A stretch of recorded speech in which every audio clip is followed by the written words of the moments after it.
What's up everybody, Brick Sanchez here today with another episode of Building Lego Hogwarts, and in today's episode I'm going to show you all of the new features and additions that I've added to my Lego Hogwarts mock.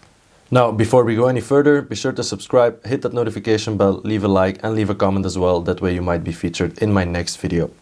And now moving on with my favorite comment on the last video. Thank you very much to Carrie Hudson for your great suggestion. I think we will be able to use the space underneath one of the new stairs to make a small chamber for the Quill of Acceptance and the Book of Admittance. So that's a great suggestion. Thank you. And of course, thanks to all the rest of you who have commented. I really love reading all your replies, so thanks a lot. And be sure to leave a comment underneath this video as well. Now moving on with some new additions to the Hogwarts castle. I will take you up close a little bit. I'm not sure if you can see it from here, but we do have a couple of windows on the roof of the Great Tower now. I also have some other lighting type changes that have been made, and then of course I would like to show you the new scene that we've made for the Great Hall, one of the new interchangeable scenes. So let's take a closer look at that. Alright, so let's start off with this roof here. As you can see, I have integrated a couple of windows here. These are integrated into the roofs themselves, so you can actually look through them. So that's something that I thought was pretty important to have, so we can have some light shining through that as well. Now I wanted to add in some more windows, as the castle has like a row, like 8 windows or something. But unfortunately, because of these wedges here, I could only fit them in here because we have an opening of 2 by the amount, the length of that wedge as well. Out here they join together, so there wasn't any room for that. And then you might also notice that I've tiled in these 3 roof parts out here already. I've also added in a couple of olive green elements like we had in the boathouse, just to represent the kind of moss that's on those older rooftops as well. Now you can also see here on the corners where the wedges are, there's a bit of an indentation here. So I would love to add in maybe perhaps some type of bar here, but it's pretty difficult with this opening part. Or perhaps I could put it on the opening part so it's still possible to open it up.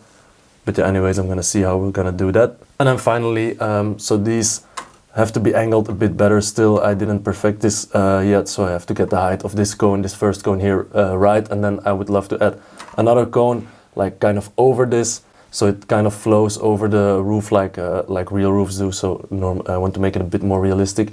And then out here we have a new type of lighting feature that I've added to the bridge here. It is pretty hard to see now in daylight, so I'm gonna quickly turn off the lights to show you what it looks like. Alright, so now in the dark you can really see the torches here flickering a lot better. As you can see, I've already did that with those, so it was really not nice looking when these were all static. So, but as you can see, these 2 flicker exactly the same. And these are kind of different for each torch. That is because the Game of Bricks effects board, which has like 5 different type of effects. It has 2 of those 5 effects are kind of like torch or candle kind of effects, so flickering flames. And then I just took, there are 10 torches out here, so I took 5 for each of those 2 flickering effects. I took 5 of the torches, but I kind of placed them randomly so they wouldn't be right next to each other like these 2, so I might change that up as well. So we would have a more kind of like a natural flowing flickering, because you can really see the difference between these and then these 2 out here. So I think that this looks a lot better because it's a bit of a natural flow in them. And then I also used another effect on that board for the little light underneath the bridge there as well, just to give it a bit of motion. I think every type of motion, even in the lights, adds a bit more life to the castle as well. Now I've turned the light back on just to show you how this works, so I'm going to quickly remove this bridge here, which is possible thanks to the wireless connector from Game of Bricks. So I can just remove this. Now of course the lights are off, so you can see the wireless plate out there. There's also, let me see if I can focus on that. Alright, so there we go. So now I'm going to show you what this looks like. So in there, you can see we got the effects board there. So you can see that 2 of the effects are being, like the 2 on the right side there, out here, are being transferred to 2 different plates with 6, I believe 6 plugs on each side. So we can use 1 of course for the connection to the board itself, and then 5 for the 5 torches on each side of this bridge. And then the last one goes to this little lamp out here that we have. So yeah, I really like the way that looks with a bit more flickering. It also gives a lot more life to the castle itself. It kind of lights up the buildings in the back and stuff, so I really like the way that looks. So I really have to add some more of those torches somewhere in the castle, and more of those effect boards. And in my description you can find all of the links to all of these very awesome lighting products as well by Game of Bricks. Alright, so for our next and final new addition to my Lego Hogwarts mock, I'm gonna take you guys to the Great Hall again. So it's been a while since I've done any adjustments to this Great Hall. So I'm quickly just gonna show you guys perhaps some of the new subscribers who haven't seen how this works. Let me just show you. So you can just put down these lanterns here. You can take this wall out here and you can just fold it open like this, or completely open if you want to see the teachers out there as well. So I'm just gonna leave it out here for a second. But once it is opened up, we can also remove this floor here. So this is my regular floor. Now I still have to adjust this a lot. I still have to put in some tiles and stuff, and this is gonna be my first year sorting hat type of a Great Hall scene. So I still need like a little stool out here as well.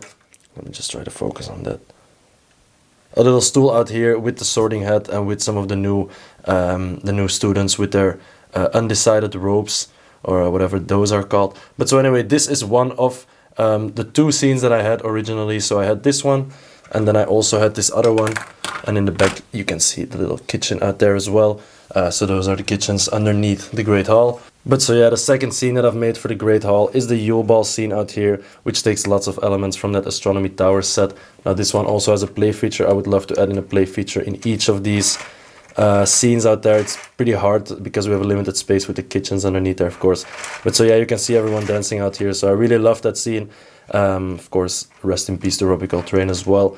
But so anyways, I did want to make a lot more scenes. So I finally managed to make the third one here, which is, I believe, kind of almost 100% completed, which is the Halloween buffet here. It was one of my favorite scenes from the Philosopher's Stone, as I was really obsessed with Halloween, and just looking at all of that candy just looked so damn good. So I really really wanted to taste all of that. It really made me hungry. So yeah, I tried my best at making a bunch of sweets out here, some cake. I tried to do some experimenting with the spiderweb, and I think it looks pretty tasty out there. But yeah, we also have some of these flying pumpkins there. As you can see, this is one from the very old set with the troll in the bathroom there. So this is a newer one that I acquired, but this is the one that I originally had. As you can see, it's in a far worse condition than this one. And then for the back, we do have some of the newer types, but I really would love to have those big, those big pumpkin heads with like the really scary face on them and stuff, but I don't have any of those, unfortunately.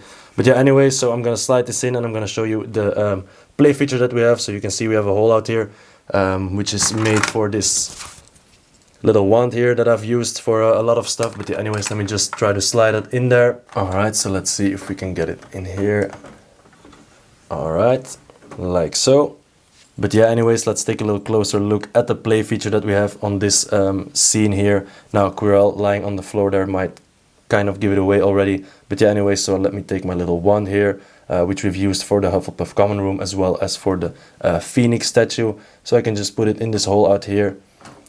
And then we can uplift Quirell, and we can also drop him down like he does when he enters there, like with the troll in the dungeon. So yeah, anyways, be sure to check out my little short on YouTube as well. I kind of made a little animation about that. So yeah, we can just drop him down like this. Now, the way this mechanism works is fairly easy. So underneath here, you can see we just have this is the same type of design that I always use. So there is one of these like connector pieces here, and then we have the bar connecting out here. But here we just have the hole and nothing in there. So whenever I put this in there, just with a little bit of twisting, it kind of connects, and it's pretty easy to take out as well. So that's a kind of thing that I always use, which I've used for the rest as well, for the Hufflepuff common room as well as that Phoenix statue. But so anyways, the difficult part with this was trying to kind of have the floor not having huge gaps in between them. So we have a little bit of a gap out here, which fortunately is not really visible when you look at it from this way, because we have the table out there as well. But in the back there isn't any gap, so I'm pretty proud of that. So that's pretty logical as well, because there's nothing really blocking that. So out here we have this motion, so this would always hit this, so it would not allow it to go down. But yeah, anyways, so when he falls down, I also try to make it as closed up as possible. Of course, out here we do have a significant gap, which might be which I might try to fix a bit with something underneath here, but I think that this for the moment is the best that we can do. But so anyways, it kind of still looks pretty okay to me. But yeah, anyways, there's probably always a better way to do things. But anyways, I'm pretty happy with the final result, and I really love this scene with all of the colorful like candies and stuff. So I'm definitely gonna put this in here until it's Christmas time. But yeah guys, so far today's episode of Building Lego Hogwarts. Now be sure to stay tuned for the next one, where I will hopefully be covering up all of that ugliness on the top there with a very special project. Now anyways, I hope you have truly enjoyed this video. If you have, be sure to subscribe, hit that notification bell, leave a like and leave a comment as well. That way you might get featured in my next video. Anyway guys, thanks a lot for watching and I will see you in the next one.